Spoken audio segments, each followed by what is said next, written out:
Hey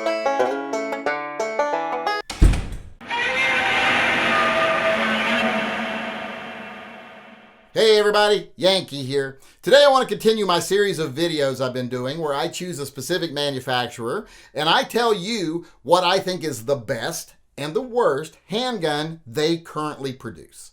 So far we've done Ruger and we've done Smith & Wesson, and today we're going to do Glock.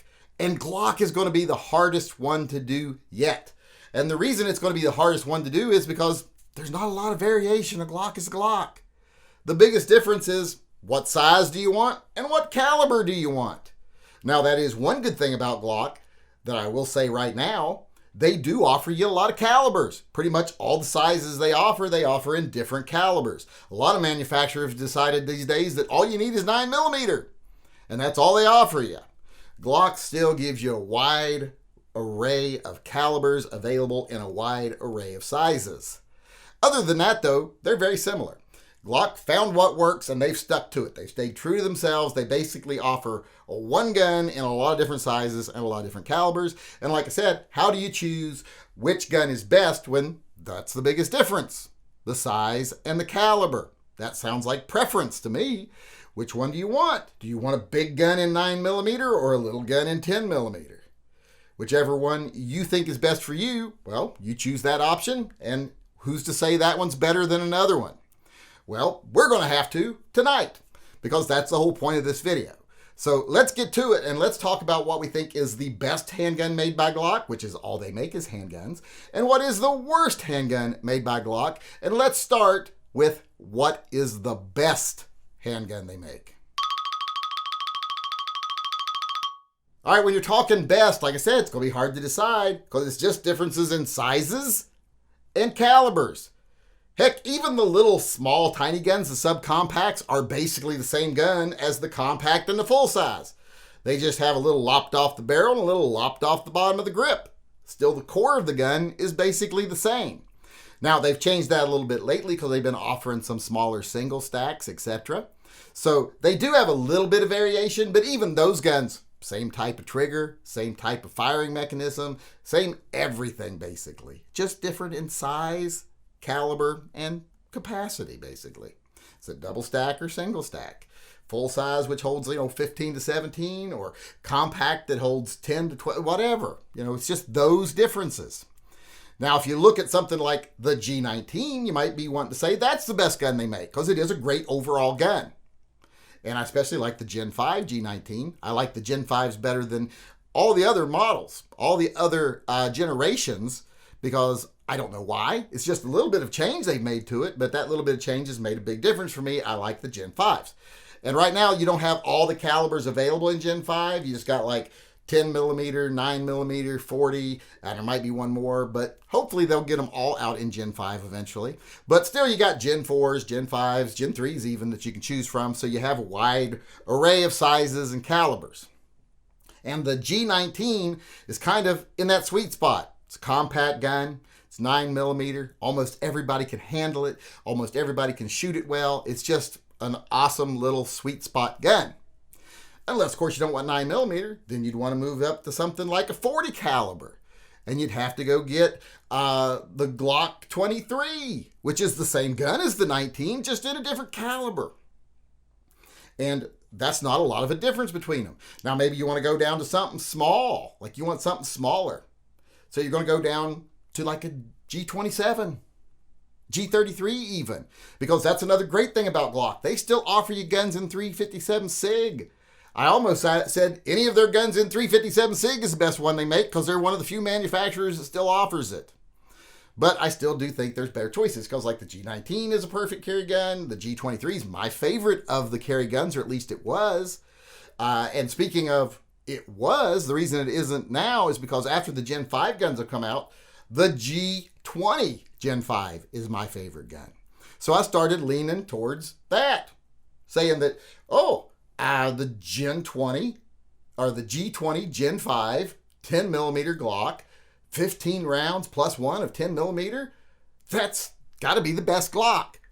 But then I thought to myself, well, it's great, but it's a little big, and it's not going to be the best for most people because most people are going to carry it. It's a little bit large.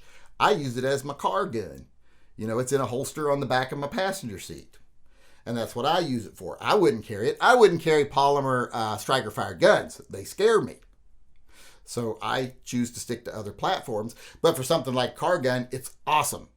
But like I said, it is a little big to be the best. So then I started thinking, and I remembered, well, you know, there's a gun I have bought from Glock multiple times. And then I always sell it because I go, well, why did I buy this? I don't carry a Glock. And this is a great carry gun. In fact, it's such a great carry gun that I keep forgetting I ain't going to carry it. And I keep buying it again. And it is the G29. And now the G29 is in the Gen 5. And I think I would like it even better than ever. And like I said, this gun is so good. It's 10 rounds plus one of 10 millimeter in a package that falls somewhere between the subcompact and the compact. So it's a great size. It's kind of its own thing when it comes to Glocks size-wise, and it is a great size. It's not as big as the G20, but it is just as powerful and a lot easier to carry. And like I said, it is such a great carry gun and such an awesome gun that I keep forgetting that it scares me and I buy it. I think I've owned this gun 5 or 6 times now. So that has to be the best gun Glock makes. Because like I said, it's powerful, it's kind of unique, being a Glock, and it's a great carry gun. It's something you can carry with you easily because of its size. So that has to be the best Glock made. And when I got to that, I decided I'm right. That is the best Glock they make. The best Glock made right now is the Gen 5 G29. A little 10 millimeter carryable gun that is reliable, capable, simple, and perfect for most anybody who wants to carry a powerful gun. All right, now let's look at what's the worst gun. And once again, going to be hard. But you know what? This ended up not being as hard as I thought it would be. Definitely wasn't as hard as deciding what's the best gun they make. Now, there are some different variations in the guns nowadays. Like I said, they started offering little single stack guns, and they started offering like the long slide guns. But even the long slide guns are just regular size Glocks with a little bit longer barrel and slide. So they're not that different than the other guns. But a lot of people don't like the long slide guns. They think they're ridiculously long, and they think they're silly. I, however, love them. I think they're super cool. There's just something about them I really like. I would love to have either the 40 or the 10 millimeter version of the long slide gun. I just think they're awesome. So I'm definitely not going to put them on the list of worst Glocks. Now, some people don't like the little tiny Glocks, like the 380 one. What is it? The 42, the G42. People are like, you can get the same gun in 9 millimeter, same size, everything. Why would you want a 380? So that does make it a little bit silly. You know, there's not a lot of need for it, but it doesn't make it a bad gun.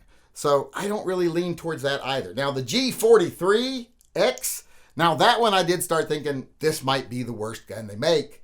Because it's, like I said, one of those tiny little thin single stack. Let's make it really small so that it's really easy to conceal. And then let's stick a big old honking grip on it to make it hard to conceal, even though the whole point of the gun that it was going to be easy to conceal. That was the whole point of it. So that one almost did get worst Glock. In fact, I was leaning on that one. I had already decided that was probably the worst Glock simply because of that. It's like with the 19X. Where they decided to do the short barrel but the long grip. It just doesn't make sense on that, and it definitely doesn't make sense on the smaller gun that was meant to be more concealable, to make something big and bulky added onto it to make it harder to conceal. But I still decided in the end it wasn't the worst one. In fact, the worst one was pretty easy to decide, and it's not one, it's 3. It is the G37, the G38, and the G39. It's basically all of the guns in 45 gap. And that's why they're the worst ones, because they're chambered in a ridiculous caliber. That caliber is a failed caliber. Now, I know some people are going, oh, that's 45 gap. Well, you love a failed caliber, and a caliber that doesn't make any sense. Glock has made few missteps in their history as a company. They've stuck to the basics. They've kept it simple. They haven't taken a lot of risks. But when they stepped a little out of their comfort zone and created their own caliber there, it kind of fell flat. Nobody wanted it. They still make it because, well, they don't want to admit they made a mistake. But it's just a really poor choice. When you can get all these different slides and sizes and different grip configurations and stuff in the Glocks with all these different calibers, getting it in 45 gap, that's ridiculous. That's like going to the car lot and configuring, a brand new Corvette the way you want it. You're choosing every little thing on it. And then you say, oh, can you take that big old honking engine out of the back and put a little four-banger in there? Because I want it to be really silly on what's driving the actual car. So that's kind of what I see the 45 gap guns as being. You got all these good options for this great gun, and then you decide to put 45 gap in it. So that's the worst gun Glock makes, or actually it's the worst guns Glock makes.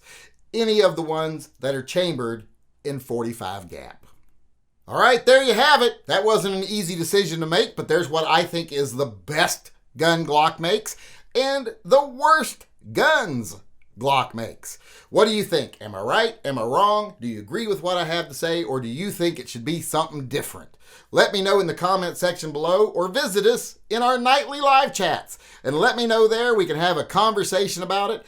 I look forward to it. Hope to see you there.